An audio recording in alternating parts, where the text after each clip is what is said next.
Salut tout le monde, ici Philippe Michaud pour le blog de Best Buy, j'espère que vous allez bien. Aujourd'hui, je vais vous parler du distributeur d'eau chaude de Panasonic, un petit électroménager qui peut procurer de l'eau chaude à 4 températures différentes. Alors, on est ici du côté du panneau de contrôle qui est situé sur le haut de l'appareil. Un panneau de contrôle très simple à utiliser car vous n'avez que 4 boutons. Le premier bouton ici, c'est le bouton de réébullition. C'est un bouton qui sert à faire bouillir de nouveau l'eau qui est situé dans l'appareil. À noter que l'appareil est doté d'un réservoir de 4 litres qui est situé juste ici. Donc sur le dessus de l'appareil, je vais vous montrer tout à l'heure comme il faut. Donc ce bouton-là permet de faire bouillir donc de nouveau l'eau. Par contre, vous n'êtes pas obligé de faire bouillir l'eau à chaque fois car l'appareil, c'est vraiment sa fonction première. Sa fonction première est de garder l'eau à une température chaude. Vous avez 4 températures, 160, 180, 190 et 208 degrés Fahrenheit. Donc ce bouton-là est un bouton, disons, optionnel car vous n'êtes pas obligé d'appuyer à chaque fois. L'autre bouton, donc c'est le le bouton qui permet de sélectionner les différentes températures. Donc, vous pouvez vous promener de cette façon-là. Et vous avez également une minuterie de 6 heures. Cette minuterie-là sert tout simplement à couper l'élément chauffant pendant 6 heures pour économiser de l'énergie. Et vous avez ensuite deux boutons. Vous avez le bouton qui permet donc de distribuer l'eau chaude. Et vous avez l'autre bouton, en fait, c'est un verrou, tout simplement, qui aide à prévenir les accidents ou qui évite les brûlures. Donc, en fait, comment que ça fonctionne, c'est assez simple. Si vous voulez utiliser de l'eau chaude, vous n'avez qu'à appuyer ici pour déverrouiller et ensuite appuyer ici pour que l'eau chaude coule. Vous avez également un autre choix. Donc, par défaut, vous allez avoir un égouttement normal, mais vous pouvez avoir un égouttement qui est plus... qui est donc plus doux si on veut. Cet égouttement-là plus doux sera parfait pour préparer par exemple du café.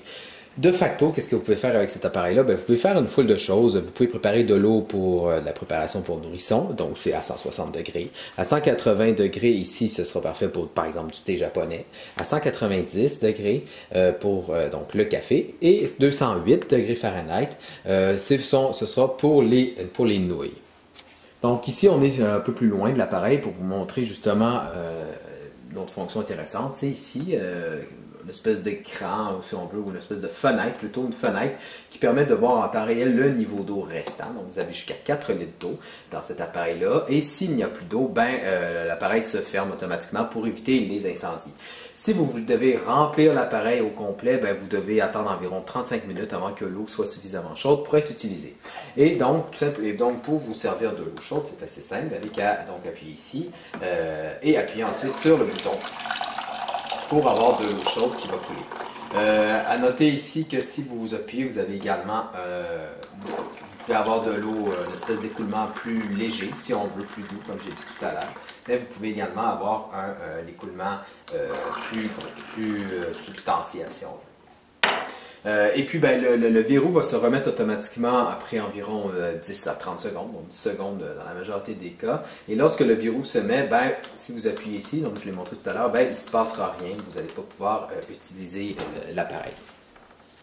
Alors ici, on est sur un peu le dessus de l'appareil. Je voulais juste vous montrer la présence d'une poignée et vous montrer aussi de quoi ça a l'air à l'intérieur. Donc vous pouvez voir, c'est quand même très chaud. Et donc ce bac-là ne va pas se vider, ça ne s'enlève pas en fait de l'appareil. Si on veut coller, le récipient est collé au reste de l'appareil.